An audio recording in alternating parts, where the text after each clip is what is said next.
Previously on Maplestory the novel, Sacred Tears. I don't think your father or Mars would allow something like that. I want to know what kind of a world I'm supposed to be saving. I told you that I would return in a while, Mars. You want the darkness to continue this way, don't you? Well! Your power keeps destroying what I need from the omens for my work.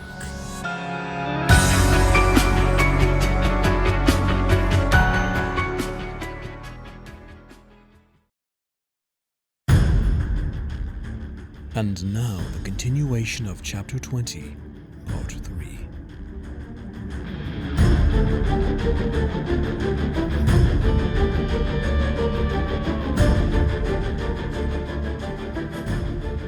You, the destroying work that is valuable to me. You need to stop and let those you call comrades deal with them. Your power keeps destroying what I need from the omens for my work. He sneered, the shadow of his cloak covering most of his face. The Aurora was created to battle back the omens. I was born to rid the world of its darkness. Your work is not important, Shouted Rhinne, finding a momentary swell in power, breaking free of the chains in a burst of light. The man reeled, falling to the ground as she darted for Will. Molten pain shot through her as a chain spear burrowed through her calf, ripping it from under her and pulling her to the ground hard. The robed figure knelt next to her, his voice quivering with contained rage. This is not a request. Cease your destruction of the omens. I will ensure the world's safety. I will protect the world my beloved Will lives in. She bellowed in return, tending to her leg when the chain dissipated. Is that so? The man sneered as chains sprouted around Will.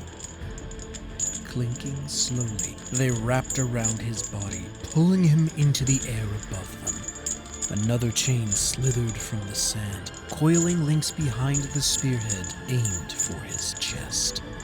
Cease your destruction of the omens. I need their essence to complete my work. The man demanded, raising his hand to face Will as he hung in the grip of the chains. Put him down. If you so much as scratch him, not even Minerva herself can undo what I do to you. The malice in Rhinne's voice drew his attention back to her, lowering himself to her position as she healed the last of her ashen wounds with her golden light. Cease your destruction. Throwing her hand forward, an orb of light shot at the man, only to be deflected into the ocean. Rhinne tried several more times, only to have her light deflected into the sea. A burst of sand hung in the air as she teleported away, slamming her palms together and concentrating light where they met. As she gathered energy, the man shook his head and let out a long sigh. If you won't do it on your own, then a broken spirit will do it for you. The man threw his hand towards Will, launching the chain spear into motion. Rhinne turned the attention of her light to the chain, but missed. The spear hit something metal, bouncing off course and slicing through Will's chest, instantly waking him. Rhinne didn't wait to find out what had happened, swinging her hand through the chains holding him and disappearing in a cloud of sand.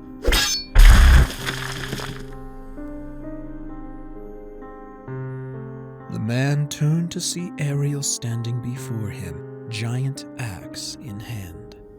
Why is it so important to follow your demands that you would resort to attacking my daughter or murdering her beloved, sir? Ariel asked with heat in her words. You would know best of all, Ariel, my love. His voice smiled. Ariel lowered her brow. Who are you to call me, my love? Only one man may call me by such a title. With purposeful leisure, the man reached to the hood of his cloak, pulling it back and revealing his white hair and gaunt features. Ariel's eyes widened as recognition came fast, gasping for breath as her chest tightened. And I am that one, my love.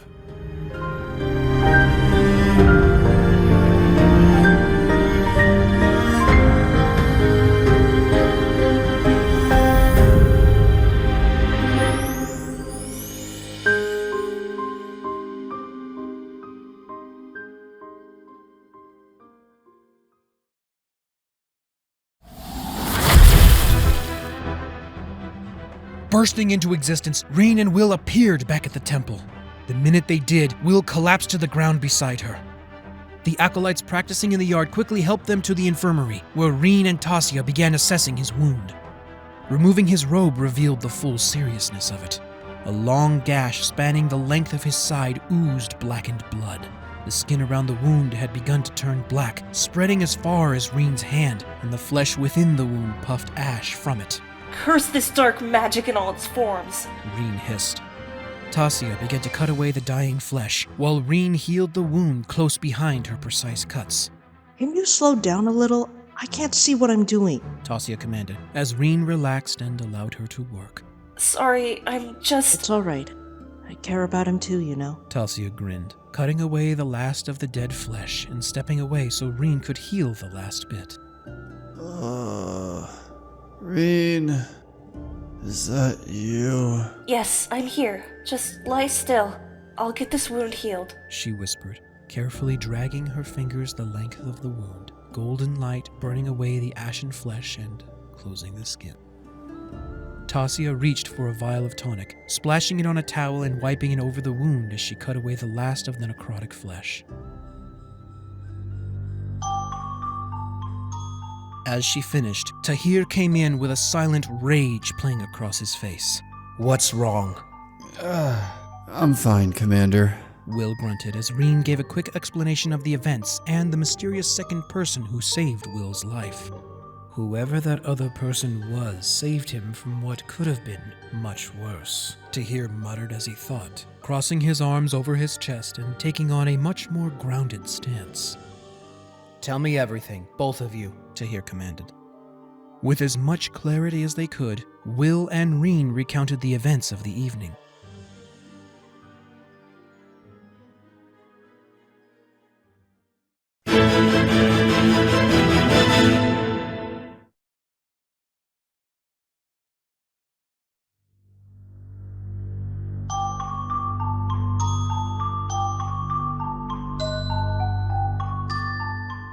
Will and Rhinne recounted the events of the evening.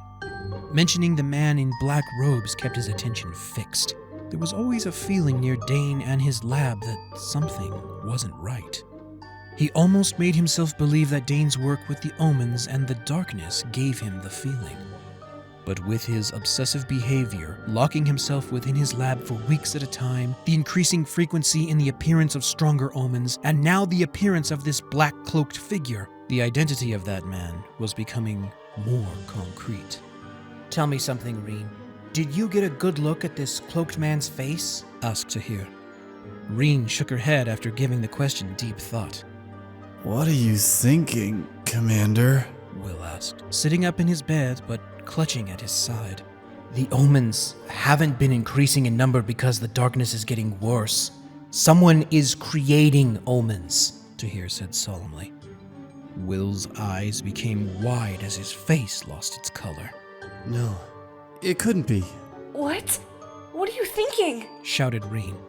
The ultimate light can only be found in ultimate darkness. That's what he meant. I think your father is the one making the omens and strengthening them. I don't know how he's doing it, but I think the commander is right. Your father is creating these stronger omens, exclaimed Will. Are you sure? That sounds a little far-fetched, Rhinne asked. I'm with Rhinne. Master Dane creating omens is a little hard to believe, Tasia added. Will adjusted his hexagonal-rimmed glasses, readying to reply when a hot stab of pain stopped him. Something wasn't right. His freshly healed wound was beginning to hurt again. When Will didn't continue, Tahir took up the answer. "Think about it. Before you started going out on hunting missions with us, the only way we defeated them was to blow them away using the light of the clerics. You've been here only a few months and can destroy the omens entirely, even making the darkness retreat. And now this cloaked man who nearly killed Will demands that Rhinne stop what she was doing. How can you not see it? Rhinne was about to speak when a blinding light filled the room. As the doorway to the infirmary revealed a woman with great white wings stepping from it. Mother, what are you doing here? Squeaked Rhinne in surprise. Ariel held up her hand, her eyes wide and some of her hair tangled as if she had been in battle. There is no time to explain. You must return to the temple immediately. Once you are safe, I will tell you everything. Turning back, Rhinne noticed Will doubled over in pain, holding up one hand to shield his eyes and the other clutching at his chest. When Rhinne hesitated, Ariel turned back. What's the matter, Rhinne? We need to leave now.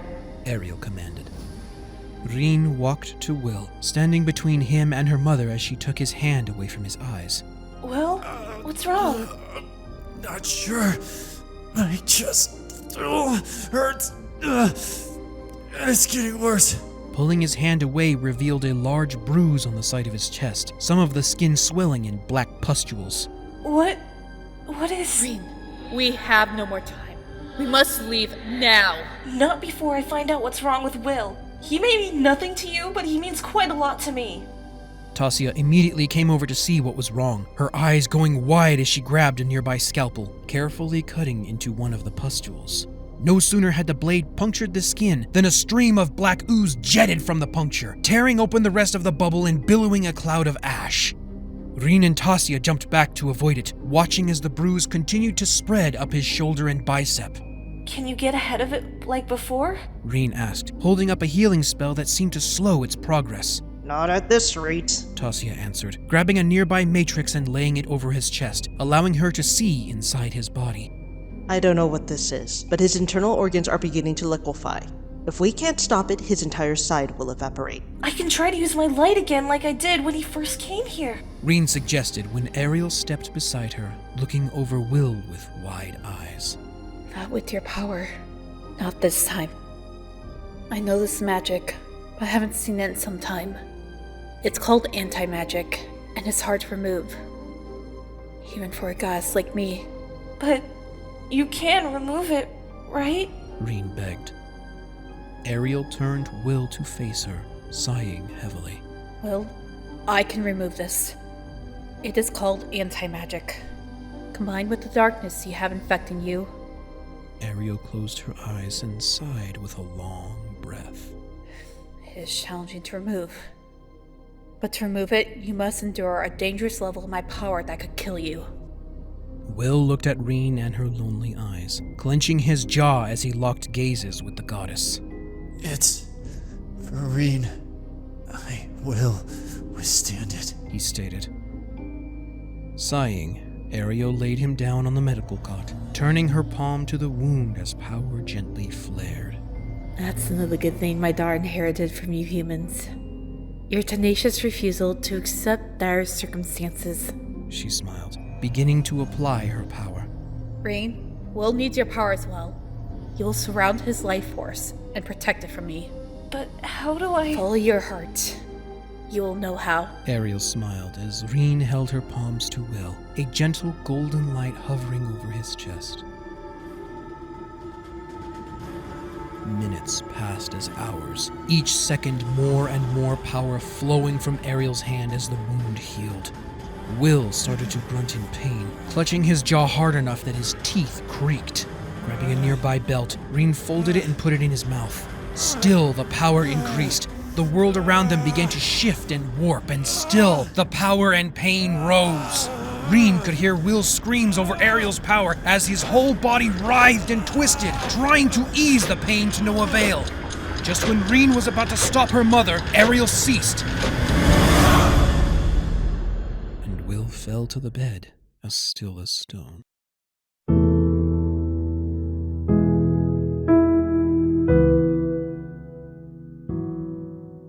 Tasia uncovered her face, walked over to Will and touched his neck. Rhinne looked from Will to Tahir and back to Will, waiting for him to say something. Is he? Tahir reached for his neck, feeling his pulse as he and Tasia breathed in relief. He's still here. He's just asleep. Tasia breathed. Tahir looked to the goddess and Rhinne. Go. I'll watch over him until he wakes. In the meantime, I will see if Dane is the one— He is, mercenary. Ariel interrupted. Tahir breathed long and hard, nodding his understanding. Then I will do what I can to stop him. He promised as the door once again became sunrise bright. Be careful, mercenary. Darkness is ugly, and it has begun to twist him beyond saving, warned Ariel, escorting Rhinne through the door before closing it off, leaving them in silence.